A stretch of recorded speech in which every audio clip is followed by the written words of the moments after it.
Milžino bernas prašė ant veselės. Viens milžins taisė sau kozas. Nusiuntęs berną pas savo brolį milžiną ant veselės paprašyti. Bernui nuėjusi paprašius, klausęs brolis: ar daug darė talaus? Bernas: 3 prūdus. Brolis: kiek arielkos? 4 koželkas. Ogi sviesta? 5 žardai. Kiek pjovėt mėsos?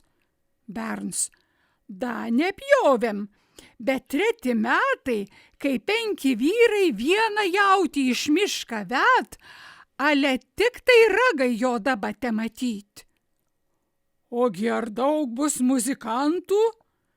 Bernas: 4 metai, kai 6 vyrai vieną dūdą puč, tai ant veselės pradės berbt.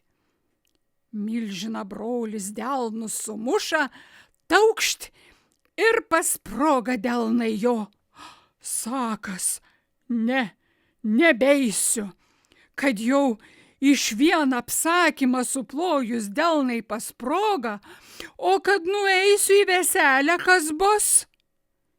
Šiaurės Lietuvos pasakos surinko Matas Lančiauskas, paskaitė Sofija Jonaitytė. Šokiai per Šventą Ignacą atlaidus. Kai aš paaugau, 16 metų pradėjau nueiti tuos šokius. Man smagu labai būdavo, kai grieždavo. Kai mamytė nelaidž, tai aš atsisėdavo prie durų ant laiptų, įsėdžiu visą naktį. Kai klausaus, ką griež, da įverkiu, ką nelaidž.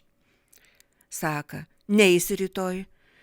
Reiks eit rugių rišt, saka. Šiandien neisi. Rytoj reiks darbą dirbt, saka. Būsi pavargus, daugiau negalės prikelti. Va tai būdavo. Įneidavai. O kai išlaisdavo, išeidavai, pašokdavom. Čia pat gegužinės būdavo, iškelta vėliava tautinė. Prie Smetonos tautiška vėliava būdavo. O kai atlaidai Ignacą, tai per atlaidus čia būdavo dūdų orkestras. Šokiai su dūdų orkestru. Tai nueidavom į tos šokius smagiausiai, kai griež dūdas. Tai matai, kaip būdavo. Smagu būdavo. Papasakoja Irena Misevičienė, gimus Jekiškiuose. Užrašė Aušra Kaikarytė, paskaitė Rita Urniežiūtė.